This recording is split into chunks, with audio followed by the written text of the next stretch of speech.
All is calm, all is bright. When all is safe, all is right. Enjoy peace of mind this holiday season with the Erie weather-ready all-wheel drive Honda CR-V. Visit us at Bianchi Honda, because together is a wonderful place to be.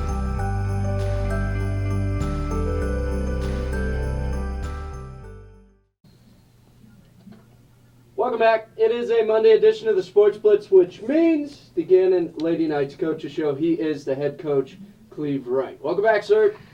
Thank you. Thanks for having me. So, 92.5 points. That's what you're averaging since we last spoke. Do you think you'll be able to sustain that all year long? Scoring 92.5 points is not the plan. Okay. If it happens, it happens. Well, Fairmont State, they were making all their shots. When I got there, and I had to finish up the show, so I got there just after tip-off. But I walk in, and it was like basket after basket. Yeah. So you had to keep pace, right? Exactly. We needed 90-some points to win that game for sure. They were shooting it really well, and that's a good team. They have a couple D1 transfers on the team. We didn't do a great job of getting to them on the catch, and they took advantage of us early. And I thought our players, our young ladies, stayed focused and stayed in the game, because you get a team shooting like that, if you put your head down, you could be in trouble. You took on Fairmont State and then went to Lake Erie. It was a well-rounded effort both games, but one constant was Tori Obenrader. And against Fairmont State, 36 points. She seems more seasoned than she really is.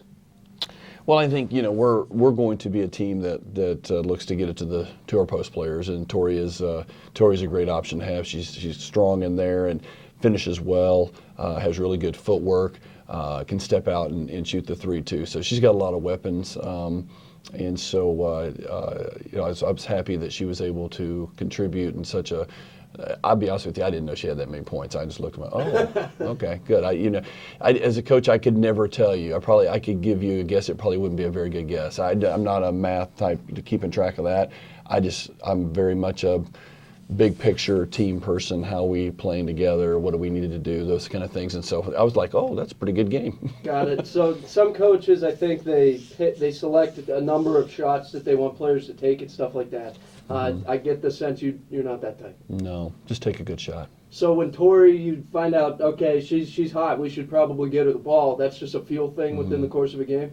Well, I mean, like I said, Tori plays the post position, and we're going to get it to the post. And so if Tori's the post in there, that's the one we're going to get it to. And like I said, she's done a good job in our first 4 games of being that option, and I'm sure she's going to get a whole lot more attention as the season goes on. But Tori knows how to handle that, and certainly we have to look at that as our first option. 38 minutes a game? Well, that how do you determine that? Didn't like that. Okay. Didn't like that. We need to. That's too many minutes, and we need to get a little deeper into our rotation, get a little bit more consistency in some of our other players, because I really believe most players need to play 28 to 30 minutes a game to play at the highest level of their energy level. And Tori's, all of us, not just Tori, but our defense has got to get better. And if we'll play harder on the defensive end, it'll be hard to play 38 minutes and play the defense that we want to play and still score. Chelsea Rourke in this game, 12 points. She hit all 4 of her free throws. She seems to be a player. She does all the little things and the big things when she needs to. But she's always been fun to watch. Yeah, Chelsea's been a good leader for us. It's her last year. She's a good senior, and like I said, a really team player, very solid in all aspects of the game, and very much a glue person. Really cares for the team. I like where I like where her heart is. She certainly has a good heart. Boston McKinney in this game, assists. She had 8 of them. Is that the strength? I've always viewed her as a shooter. You know her better. She needs to do both. She needs to be a general is what she needs to be. She needs to be a floor general. She needs to manage the game, control the game, make sure her team's on the same page, make sure that we are on the same page offensively, the same page defensively. She needs to be hard-nosed. She needs to defend. We all have to get better defensively. There's no question. But yeah, Boston's not just going to be a shooter, although she can shoot it. She's going to manage the game. I think she had those 8 assists. That was nice. She got in a little foul trouble on Saturday and still was able to make some nice passes. And I think, my emphasis with her is that you need to manage the game and be the general on the floor and be that leader on the floor. Against Lake Erie, this was a Sunday game, 92-70. Sunday games, are those a little strange? Yeah, that was an away game. We didn't schedule that. I mean, that's when they wanted to play.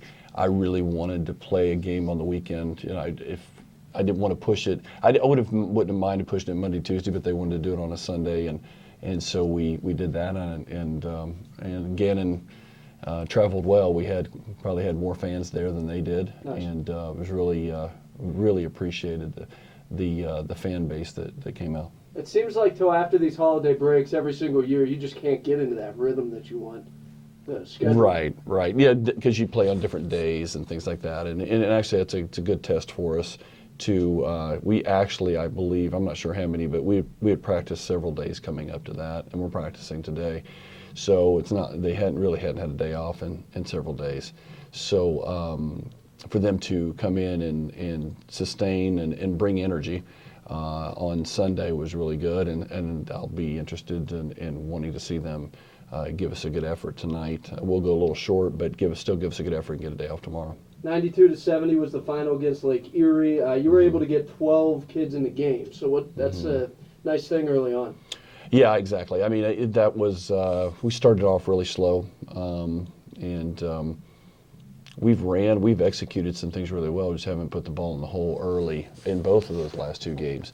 And so we started off not scoring real well at the first, but we were able to defend them early, so it didn't hurt us nearly as bad.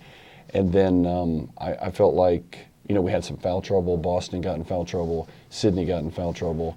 And so they set out, Boston set out most of the first half and then got a 3rd foul right at the beginning of the 3rd quarter. So she set out most of the game. So here we're, with our starting point guard being out, I thought Faith Williams came in and did an excellent job there, and Emily Poling played that position a little bit also. And so, again, it gives a game like that gives you a chance to get some people some opportunities on the floor to kind of show how they're going to mesh with the team and what they might be able to help us for in the next game. Point guard position. So when I remember being a student there, it was Kelly Sundberg, who she could score the basketball. A lot of times it was like, shoot the ball, because it seemed like she didn't do it enough. Yeah. But I always viewed you as a coach who liked, you said general on the court from the point guard position, who liked that distributor of the basketball. But do you try to find kids that fit into your system in that regard, or do you just try to build it around their strengths? Well, I think a point guard's personality and their ability to lead is so important to a team. And I mean, I was very lucky. I inherited Jen Gwen as a sophomore my first 3 years here, and what a heck of a floor general she was. Didn't want to shoot the ball very much. Would shoot it, but wouldn't shoot it very much. Still ended up, I think, with 1,000 points though, which is amazing. And then after her, having Tiffany Crocker step in and just do a fantastic job. And again, not a big-time scorer, but ends up with almost 600 assists. Maybe she had over 600. It was very close to that. And probably 800 or so points. And then Kelly Sundberg comes in and does a little bit of both of those. And she's a little bit like all of them, doesn't necessarily look for a shot. That's not something I've ever, hey, I want him to shoot an open shot. I want us to shoot a good shot. If it's the point guard shooting a good shot, that's great. I have no problem with that. But what I'm really, really looking for is their presence on the floor, how they handle themselves, how they connect with the team, how the team views them. Do they understand what I'm looking for? That is more important than anything, more important than a basketball skill. Hall of Fame coming up. As a matter of fact, you've got a couple players going in. So do you take pride in that? I couldn't be happier. I couldn't be happier for those 2 young ladies, Brittany Tabron. Now it's Yanglos. I think I said that right.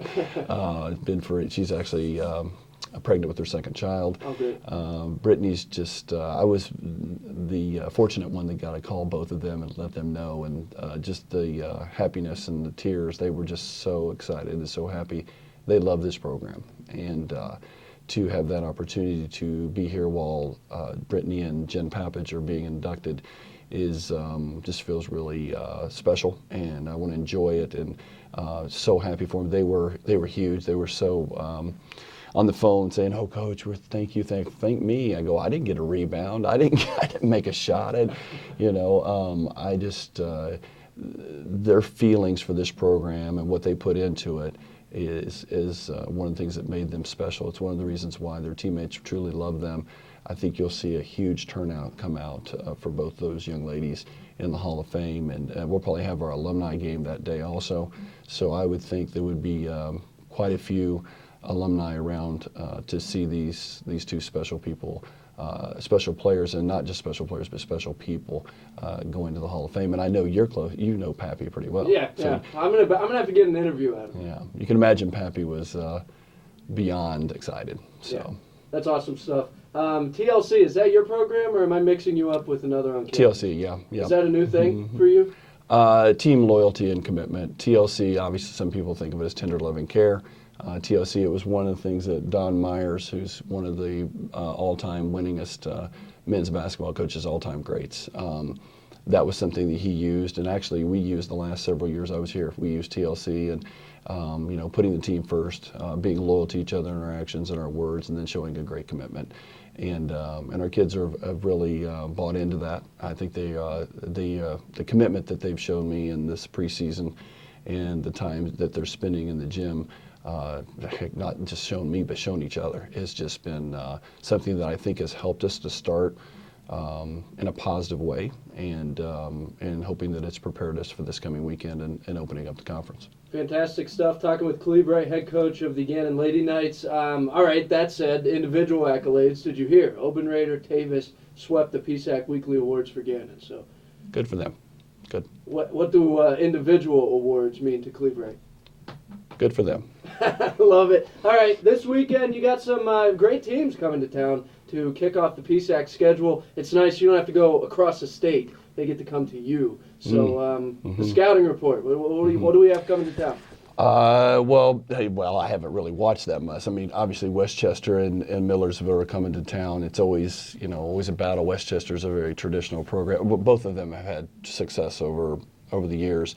And of course, Millersville still has their legendary coach, Mary, and Westchester's changed over a little bit, but it's still Westchester. And so for a crossover game, a West Division game, they're all important, and we need to be ready for that. And it'll be another opportunity. The good thing is that we've had a chance to play back to back, so it won't be the first time we're playing back to back.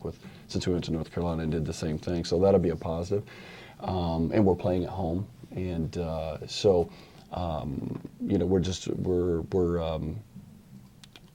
we'll start preparing. We'll do cleanup today. We'll have a day off tomorrow. We'll start preparing on Wednesday, Thursday, maybe Thursday, Friday, and then and be ready. Great stuff. I wish I could pull it out of you. I want to see some nostalgia when it comes to that first game back at the Hammermill Center. But you're a professional, so I can't do it. Oh no! It was special. Yeah. It was really special. I really kind of had to pinch myself. We had a really good crowd that night, and it seemed like as the game went on, it got bigger.